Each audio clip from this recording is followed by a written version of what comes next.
What's up, guys? So a lot of you guys that subscribe to my channel, some of you guys know who I am. Some of you guys have been part of my life for quite some time. But I just kind of want to share a little bit of my testimony and little things that I've been through. Maybe this can help somebody get to know Jesus Christ and why I chose to leave that life behind. Um, I was born in Managua, Nicaragua. I was 3 years old when I came to the United States. I have two brothers. My older brother's name is Kevin. He's 25 at the time. I'm 22. My little brother, he's 19. And so we're all 3 years apart. And I think at 4 years old, my dad left my mom, and so he went back to Nicaragua.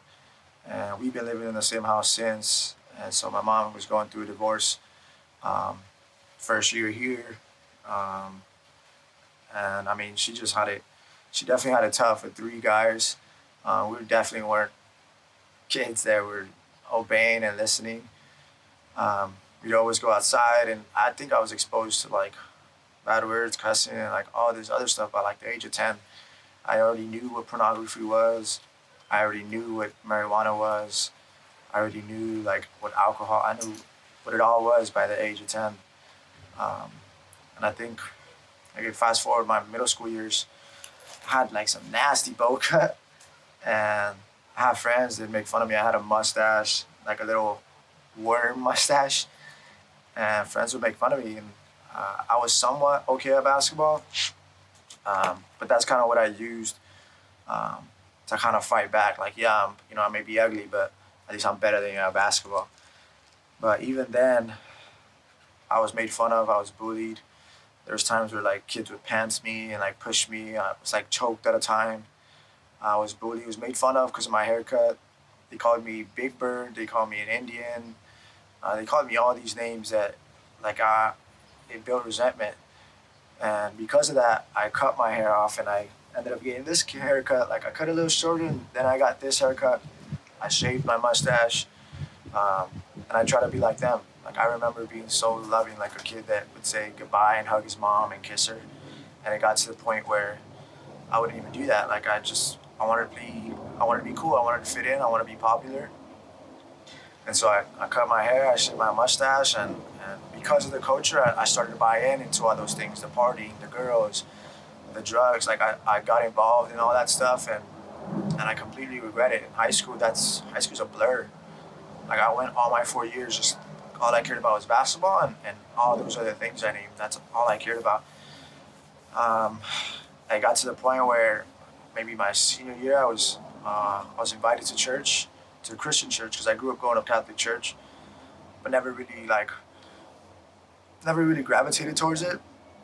I would go, and I never understood why I had to put the little bench down and get on my knees and pray. And I never understood. I learned all the little things, like all those. I did my first communion, but I never really got it. So then I was invited to a Christian church, and I go, and I start going, of course, because of a girl. And long story short, it doesn't work out. I kept going to the church, but I was going in and out. I was still like gravitating towards the partying, the girls, and I regret that. I used to think that having multiple girls and like dating like doing all this, I thought it was cool because that's what society tells you. It's popular. If a guy dates a bunch of girls, he's a pimp. But if a girl dates a bunch of guys, like she's a hoe. Like why is it a double standard? And so I got to some point where like none of that satisfied me. I was always looking for something to satisfy me, and I couldn't find it. It wasn't until I started going back to church, and like I just felt God's presence. I felt His love. Like there was something in the room of the genuine people of the community that cared about me and wanted me to be joyful and not happy, because happy is temporary. You get that from anything. You take drugs, you're on it for a few hours and it wears off, and that's it. And that's what it was for me in high school. It was just a blur, and it continued to college. And it wasn't until maybe, I want to say like my sophomore year in college, where I just said, you know what, like I'm done with this. Like I don't want to keep doing this. And even then I was on and off, and I decided to get baptized. I want to say maybe about 2 years ago. So I'm 19. I was about 19, maybe 20 when I got baptized. And I think it was maybe this past year where I just decided, you know what, like I'm just done. Like none of this satisfies me. all of this is temporary, and the only thing that fulfills me and just doesn't let me down is God. Humans always let you down. Your parents will let you down. Your friends will let you down. Your family will let you down. And I think that's everybody. Everybody has family problems. That's a given. Everybody has. No one has a perfect relationship, and I mean, you can't. I don't see how people have functioning relationships without God in it, and family without God in it. It's just impossible for me to think that now. But just like my childhood, being bullied, being harassed, being there. I remember a time in high school where I walked around because I was in the basketball team, and all these guys they wanted to fire the basketball coach. And long story short, they like started making fun of me on Twitter. Um, and I remember the next morning I was like, you know what, I can't hang out with these guys, man. Like these guys are toxic. I really can't hang out with them. And I remember walking around the entire school alone by myself, and I remember crying to class. And this is I think my junior year or my senior year, I cried to class. I was crying on my geometry class. I didn't do well in math. All right, let's just get that out the way. But I remember crying in class, and no one seemed to care. I just had to cry out to God, and I told him like I need new friends. Like I need people that believe in me. I need people that are gonna encourage me and take me somewhere far. I don't want somebody that's just like it's like everyone knows like you hang out with a bunch of bums, you're gonna become a bum. Like it's just that simple. And so I needed a new group of friends, and I had other group of friends aside from the basketball players, but that day everyone decides to be absent, and so I remember going to another class during lunchtime, and then I went to my actual class, and I was just there crying and just broken, sad. Like at the time, I think it was my senior year, I was sexually abused, and like I didn't have friends, and I didn't know what to do, and the only thing I knew like that would be there for me was God. I just prayed, and I started going to church again, and that's the only thing that fulfilled me. And I just want to share that with somebody, whoever's watching, because life's hard. Life's difficult. Like I don't know how people try to say like I'm gonna do this on my own. I'm gonna work hard and I'm gonna make it. And that's, there's always a time where you get to the point where you're just like I can't do this anymore. It's too hard. It's too difficult. I can't handle all this. Like the deadlines, the homework, all this. Like my friends are, everyone's letting me down, and you just feel like I can't do this anymore. And that's the moment I think should instantly let you know you can't do this. You need somebody. If you weren't broken, you wouldn't need a savior. And to me, it just clicked. It was just a light bulb. I was like, this is my life. I'm a senior. Like I'm still doing the same thing. I'm still like, why am like 20 years from now? What am I gonna be doing? And I still like I'll get in contact with some of the old friends, and they're still doing the same thing they were doing in high school. Still the same girls, still the same car, still the same job, and like, where are they getting to? Like, none of those things will fulfill you. None of those things will make you happy, because at the end of the day, they all are temporary, and the only thing that isn't is God. I really want to share that, and I want to tell people my experiences. I was bullied, I was exposed to all this stuff, I was abused, and none of those things have. It's just God is so good, and I wish I could just like just show you and share this all with you.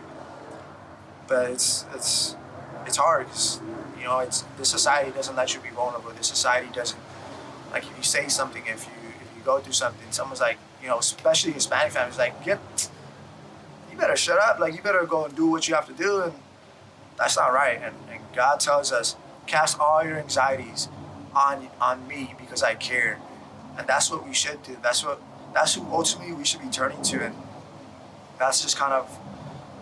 I've just been exposed to Christianity and the gospel, the good news of Jesus Christ.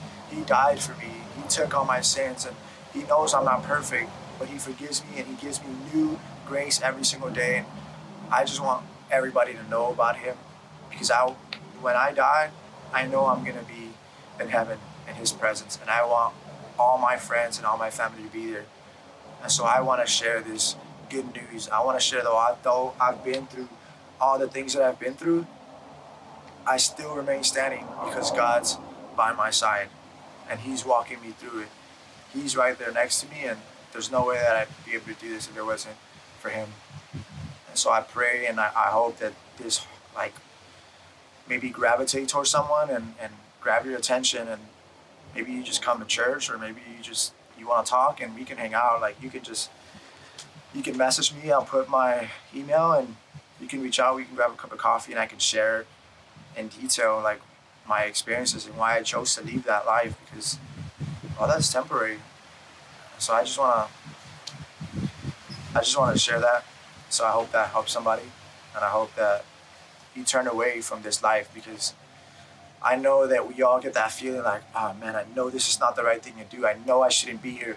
Why am I here? Like you have those thoughts because you know inside that's the Holy Spirit nudging at you, pointing at you, picking you and telling you, do not do this, turn away from this.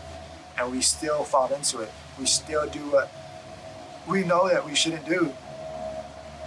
And so be aware of that, and just know that you need to turn away from that old life, and you need to give all that stuff up. And it's hard because you have to give up friends, you have to give up family, you have to give up all those things. And you know what? Someone will ask me like, what have you gained from Christianity? I'll tell you, I've lost more stuff with Christianity. I've lost pride, I've lost selfishness, I've lost anger, all these things. And I'm not saying it to boast. I'm still trying to deal with it. I'm still trying to figure it out. But I know that I can do it because all things are possible through Jesus Christ. And you can't do that on your own. Because if you could, why haven't you? Is it because of the time? Like, I don't know what it is, but I can tell you that because of Jesus Christ, I'm a much better person. And I'm not saying I'm perfect, because I'm not. But I know that I'm in a much better place than I was a few years ago. And I'm not where I want to be, but I know Christ has me exactly where he wants me to be. And I'm just going to submit to his will and give him all the glory. And so this is the purpose of this video, is to give him the glory and to show that Christ can easily change my life. I went from someone that was going to clubs and sleeping around and doing drugs, and to being someone that honors a Christian relationship, to wait till marriage, because the society tells you, have it now, have it fast, have it right here. Fast food, it's immediate. That's why you get on your phone and you get on the internet, and it takes like 5 seconds to load, and you're like, come on, like, because society just wants everything now, fast. And we all know that when you take the time to breathe and slow down, it gives you a sense of peace. And that's God's presence. That's God's presence. When you slow down and you just meditate and you think, that's God's presence. And I've learned with Christ that to honor relationships, to honor friendships, to honor and respect one another, and all that just came from Christ. All of that. Like, I wouldn't have found that anywhere else. And so, like, again, I just share this to whoever is listening, and I hope this encourages you and changes your life. And you come with Christ, and you can go and hang out in heaven, paradise. So thank you for watching. If you haven't already, I hope you subscribe, and feel free to reach out. I'm always available to anyone that wants to talk and anything. So.